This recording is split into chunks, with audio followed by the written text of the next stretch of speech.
Buenas tardes. Hoy quisiera hablar de ondas baroclínicas, material que he dividido hasta el momento en dos partes y que ya he subido a Google Classroom y pueden consultarlo junto con este video. Como hemos mencionado en varias ocasiones en el pasado, los gradientes de temperatura de entre el ecuador y los polos, aunados al cambio de signo del parámetro de Coriolis en cada hemisferio, generan en ambos hemisferios un flujo medio en la zona extratropical que es zonal, es decir, que se mueve de oeste a este. En la zona tropical observamos un flujo medio que se mueve en sentido contrario de este a oeste, o sea, es totalmente antizonal. Lo que vamos a discutir ahora es la dinámica de los flujos asociados con las zonas extratropicales en escala sinóptica. Estos flujos son algo que habíamos estudiado en el semestre pasado cuando estuvimos hablando de las ondas de Rossby y habíamos exigido la menor cantidad de física posible para ver qué pasaba cuando perturbábamos una masa de aire, tanto en el hemisferio norte como en el hemisferio sur, si le pedíamos a la masa de aire que conservara su vorticidad absoluta. Y solo por conservación de vorticidad absoluta, si movíamos una masa de aire un poquito hacia el sur o hacia el norte, eso generaba una oscilación. Entonces se generaba un patrón de ondas y ese patrón de ondas terminaba siendo descrito por una ecuación de onda. Esas ondas son las ondas de Rossby, son ondas de escala planetaria con longitudes de onda que pueden ser de miles de kilómetros de largo. Y habíamos observado también que estas ondas de Rossby podían ser particularmente excitadas por otros mecanismos más. Una es el paso por las zonas de cordilleras que son de escala sinóptica, es decir, no es una cordillera cualquiera, es una cordillera que tiene una base de varios cientos de kilómetros de largo. Recordemos que las cordilleras en Costa Rica tienen una base promedio de unos 20 a 30 kilómetros. En este caso, por ejemplo, las Rocallosas, los Alpes, los Himalayas, tienen bases de cientos de kilómetros, entonces son zonas que sirven para excitar ondas de Rossby. También existen fenómenos de tipo diabático que también generan ondas de escala sinóptica. Por ejemplo, las zonas en donde se acaba un continente y comienza la zona oceánica.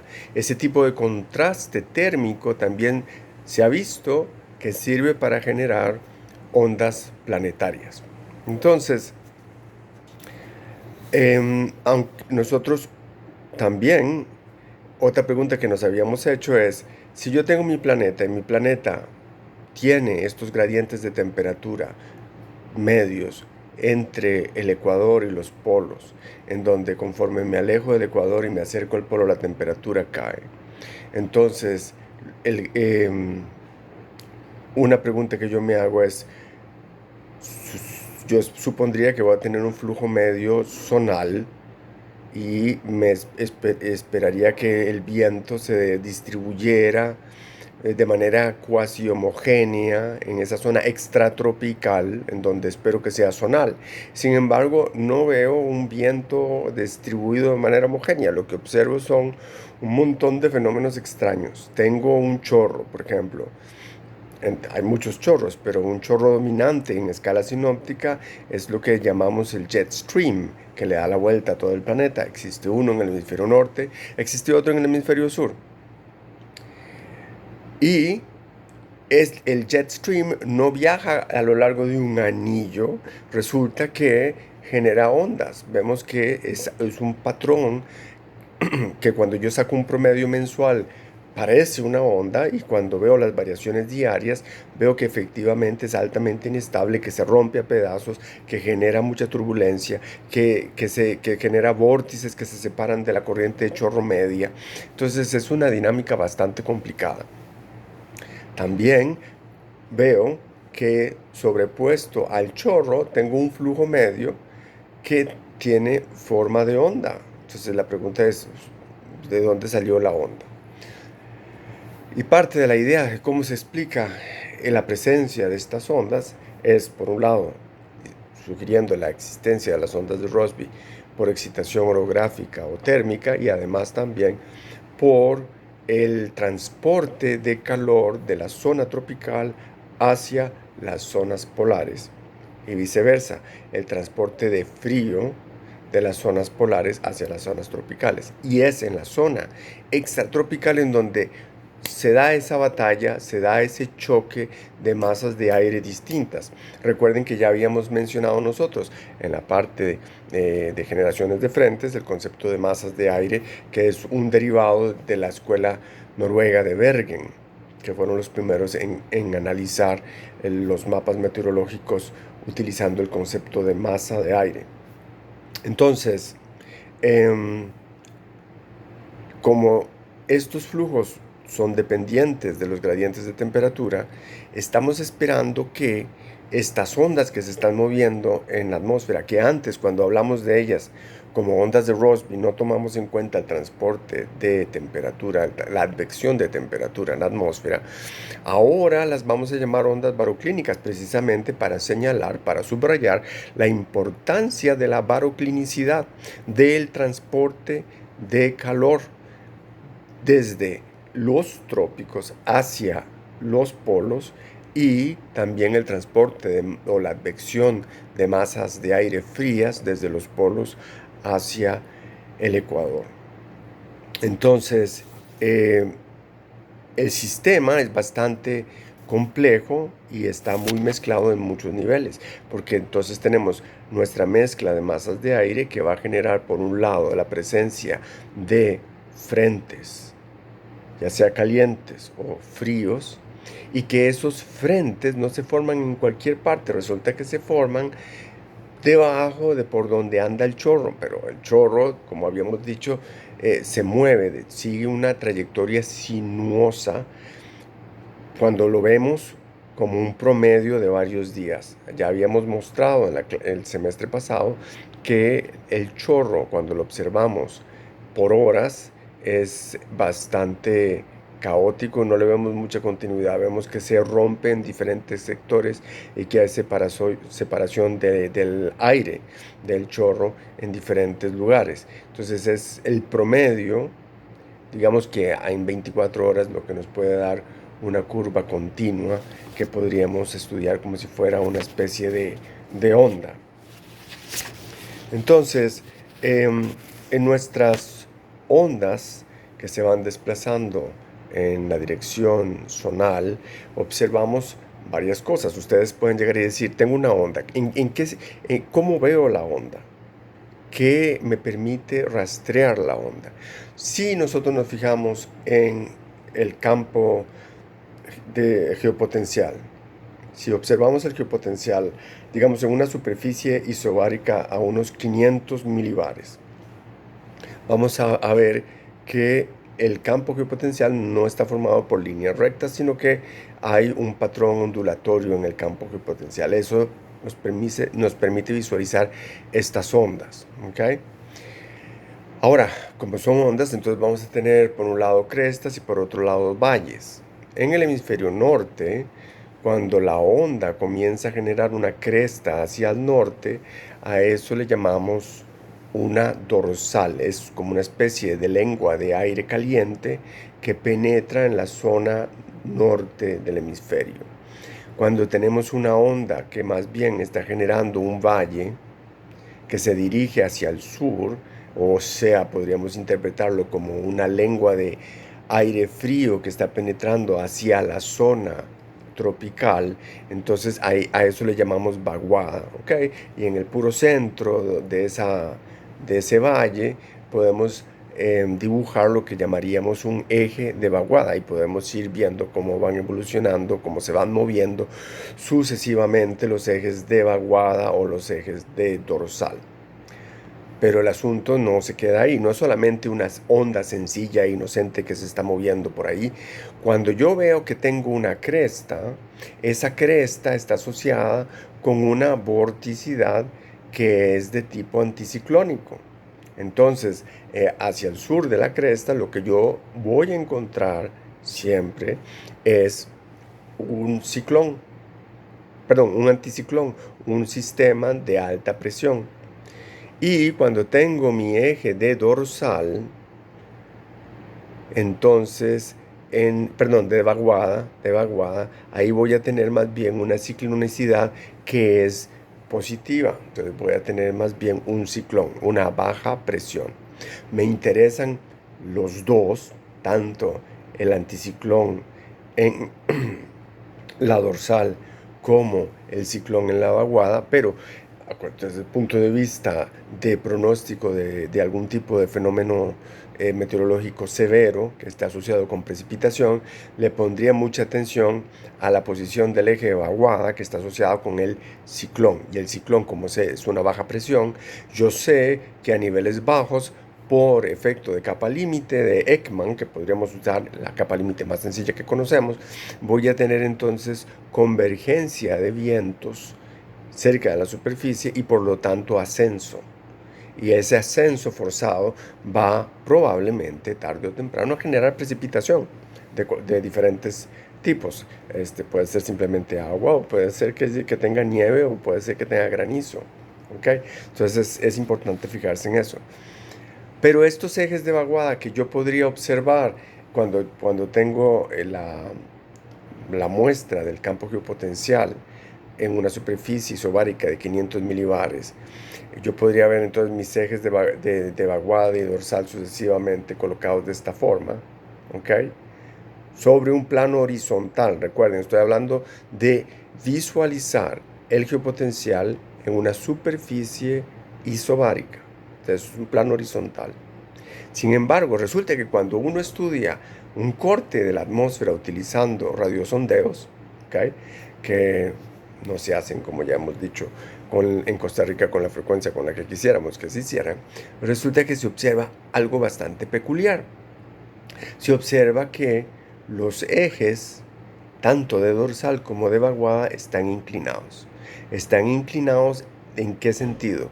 El sistema se está moviendo de oeste hacia el este y los sistemas están inclinados hacia el oeste.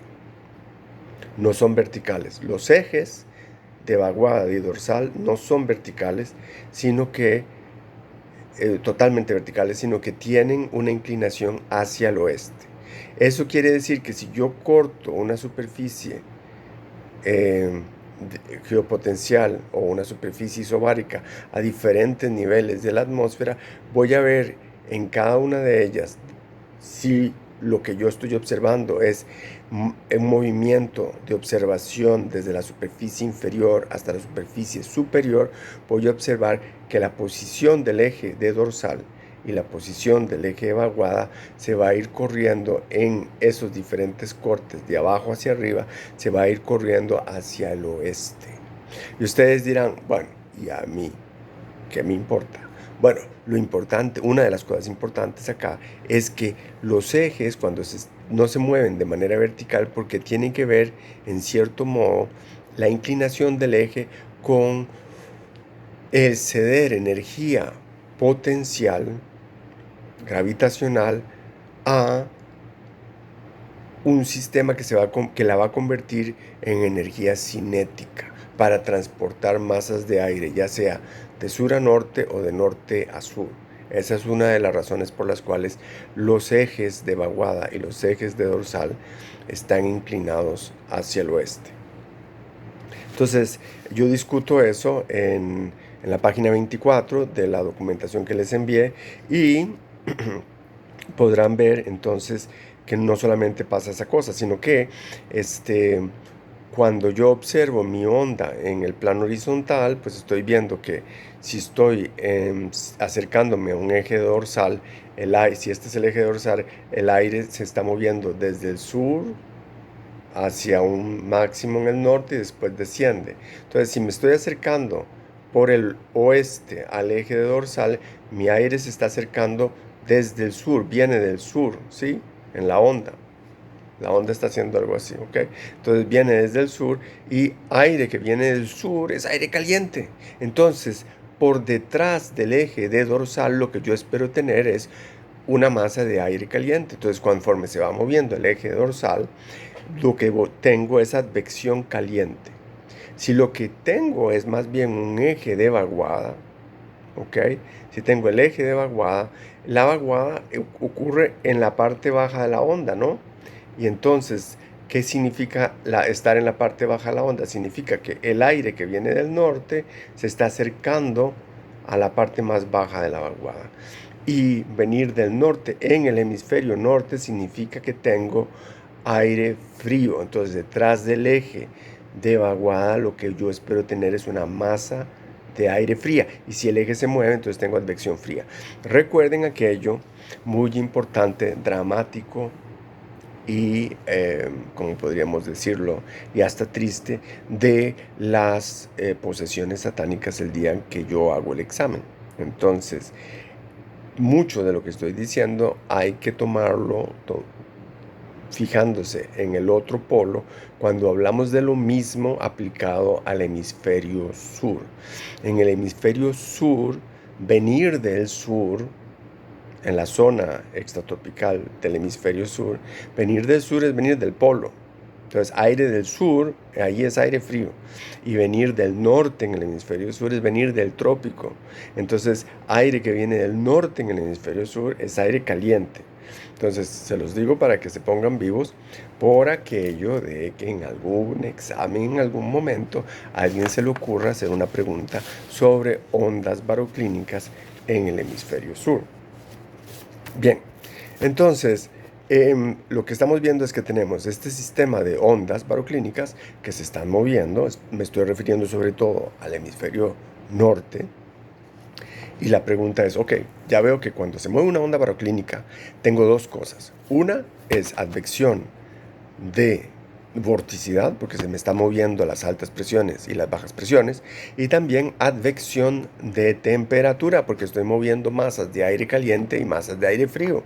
¿Ok? Y ya mencioné detrás de cada eje, ya sea de dorsal o de vaguada, qué tipo de masa se está moviendo. Entonces, una pregunta es, sabiendo que hay advección de, eh, de vorticidad, ¿puedo conectar la vorticidad con el campo de geopotencial, que es el que me ha permitido visualizar la presencia de estas ondas? La respuesta es sí. Entonces, lo que vamos a suponer es que la atmósfera de fondo en escala sinóptica obedece a dos tipos de equilibrio que hemos utilizado en el pasado. Una es el equilibrio hidrostático y el otro es que vamos a suponer que tenemos equilibrio geostrófico. Mucho de lo que vamos a analizar está relativamente lejos de la capa límite y entonces no nos va a interesar o no nos vamos a preocupar en este nivel, lo suficientemente alejado del suelo, por la agiostrofía debida a la capa límite. Pero sí vamos a separar nuestro viento real en dos partes, que fue la idea de Jules Charny en más o menos por ahí de 1948. Separó el viento en dos partes diciendo que yo voy a tener mi viento real como resultado de la suma de un viento que es geostrófico más un viento que no es geostrófico y que vamos a llamar viento ageostrófico. El viento geostrófico voy a suponer que cubre algo así como el 90% del valor total del viento que estoy analizando. O sea, mi viento es casi geostrófico. Por eso hablamos de un viento cuasi geostrófico o de la aproximación cuasi geostrófica. Y la parte ageostrófica, aquello que no obedece a la geostrofía, precisamente lo necesito porque quiero poder tener zonas en donde haya convergencia de aire o divergencia de aire. Entonces, para que la divergencia del viento no me dé cero, el viento no puede ser totalmente geostrófico. Habíamos visto que el viento totalmente geostrófico tiene una divergencia igual a cero. Y eso no es algo real que se da en la atmósfera. Entonces vamos a suponer que nuestro viento es casi geostrófico, pero para poder permitir que haya zonas en donde se observe convergencia de viento o divergencia de viento, vamos a permitir que haya una componente del viento, más o menos un 10% de él, que sea ageostrófica. Entonces, lo que hago en la página 25 es tomar las ecuaciones de momentum la ecuación de equilibrio hidrostático, la ecuación de continuidad y la ecuación termodinámica. Y simplifico un poco la ecuación termodinámica y finalmente entonces invoco la conexión que existe entre el geopotencial y las componentes de la velocidad de la velocidad geostrófica vía la ley de viento térmico, porque una vez que hablo de una parte geostrófica, esa parte geostrófica obedece las grandes leyes de equilibrio, como la del viento geostrófico. Y entonces obtenemos las ecuaciones, el sistema de ecuaciones de la aproximación cuasi geostrófica, que fue el tema de la tesis doctoral de Charney en los años 40. ¿Okay? Algo que ya habíamos obtenido el semestre pasado, pero que volvemos a obtener ahora y que aparece calculado en la página 29, es la conexión entre lo que vamos a llamar la vorticidad geostrófica y el geopotencial. Y lo que obtenemos es que la vorticidad geostrófica es directamente proporcional al laplaciano del geopotencial.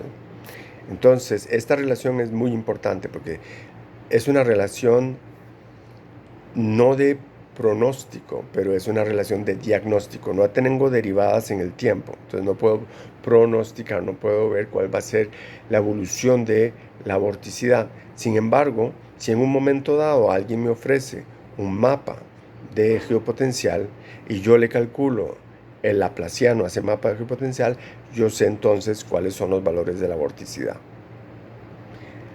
También, si yo pudiera invertir el laplaciano y lo que tengo es un mapa de vorticidad, gracias a la inversión del laplaciano puedo obtener una distribución del geopotencial. Y como de costumbre ustedes dirán, ¿y a mí qué me importa? Bueno, si tengo el geopotencial, puedo calcular las componentes del viento geostrófico, puedo calcular también los gradientes de temperatura. Entonces, tengo un montón de información si tengo el geopotencial. Ahora, ya que sé que existe esa conexión entre la vorticidad y el geopotencial, en la página 30 analizo el efecto del geopotencial sobre una onda baroclínica. Lo que quiero decir en este caso es, como tengo ondas, tengo cierto tipo de geometría y el geopotencial básicamente es un operador diferencial que deriva dos veces en la dirección zonal y en la dirección meridional. ¿Ok? Ahora, vemos, no estamos inventándonos absolutamente nada. Vemos claramente como resultado de nuestros radiosondeos, que si fueron hechos en otra parte del mundo, y bajo el supuesto de que la atmósfera de fondo está en equilibrio hidrostático, podemos integrar estos radiosondeos y obtener una distribución del geopotencial. Vemos en el campo del geopotencial, vemos la presencia de ondas. Entonces no nos estamos inventando el hecho de que hay ondas. Entonces puedo representar ondas como senos o cosenos de la posición mía en el mapa de geopotencial y muy probablemente multiplicada mi posición por un número de onda, como hemos hecho en el pasado, y entonces, como estoy hablando de dos dimensiones, podremos considerar dos números de onda, uno en la dirección, uno que llamaremos zonal, que está multiplicando, o que obtenemos, perdón, más bien como resultado de tomar en cuenta la longitud de onda en la dirección zonal, y otro que es el meridional, que toma en cuenta entonces la longitud de onda en la meridional. Bien, pero entonces recuerden que si nosotros teníamos digamos, una humilde parábola, x al cuadrado, y es igual a x al cuadrado, esa parábola es así, ¿ok? Entonces, si yo la derivo dos veces, lo que obtengo es 2, es un número positivo. La segunda derivada de la función me está diciendo a mí algo sobre el tipo de curvatura que tenemos. Entonces, si tengo una parábola así, con ese tipo de curvatura, lo que estoy obteniendo es que si la segunda derivada de esta figura es positiva, entonces el signo positivo de la segunda derivada me indica que tengo mínimos. ¿Ok? Si más bien tengo otra parábola que es del tipo y es igual a menos x al cuadrado, entonces tengo una curvatura que es así. Y cuando la derivo dos veces obtengo un menos 2. La segunda derivada de una curva que tiene esta curvatura es negativa siempre. Entonces, mi laplaciano me sirve también para medir la curvatura de mi campo de geopotencial. Me predice o me dice cuándo es que se acerca una dorsal o cuándo es que se acerca una vaguada. Pero no solamente eso. Habíamos dicho nosotros que el laplaciano es directamente, del geopotencial es directamente proporcional a la vorticidad. Entonces vemos esa conexión directa entre la curvatura de la onda baroclínica y el tipo de vorticidad asociada del flujo. ¿Okay? Entonces podemos ver si el flujo, si lo que se acerca es un ciclón o un anticiclón. Bien, entonces hasta ahí la tremenda e importante relación que existe o conexión que existe entre la vorticidad y el campo geopotencial.